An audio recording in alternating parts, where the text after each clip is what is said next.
qəza namazı haqqında soruşur ki, qardaş, qəza namazı haqqında cahil olduğun vaxtlarda qılmadığın namazları qəza edib qılmaq olar. Cahil vaxtı tərk etdiyin namazlar qəza olunub, qəza olmaraq qılmağına dəlil yoxdur. Rasulullah sallallahu aleyhi ve sellem səhih hədisdə buyurur ki, qiyamət günü insanın ilk soruşulacağı əməli namazıdır, fərz namazları. Əgər fərz namazlarında naqislik olarsa, Allah azze ve celle deyəcək ki, sünnət namazlarına baxın, o tərk etdiyi namazları onunla əvəz edin. Və burada gəlmir ki, o insanlar tərk etdiyi namazları qəza etsinlər.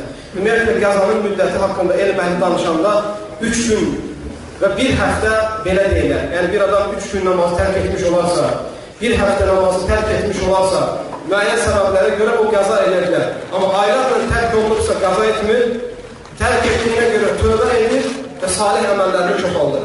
Abdullah ibn Ömər radiyallahu anh 3 gün özündən gedir. Dəlil budur ki, Abdullah ibn Ömər radiyallahu anh 3 gün özündən gedir. Namaz qılmır, ayrıldıqdan sonra 3 günü qəza edir. Ona görə bunu dəlil gətirirlər ki, 3 gün. Bəzi alimlər 1 həftə deyir, lakin ona mən dəlil eşitməmişəm. 3 gün deyənlərin ki, Abdullah ibn Ömər'ın feilidir. Amma uzun bir müddət kim qılmayırsa, o fərz deyil, qəza edirsə bugünkü hənəflərdə məşhur olan kimi, bu doğru deyil. Lakin sünnə namazlarını çoxaltılır.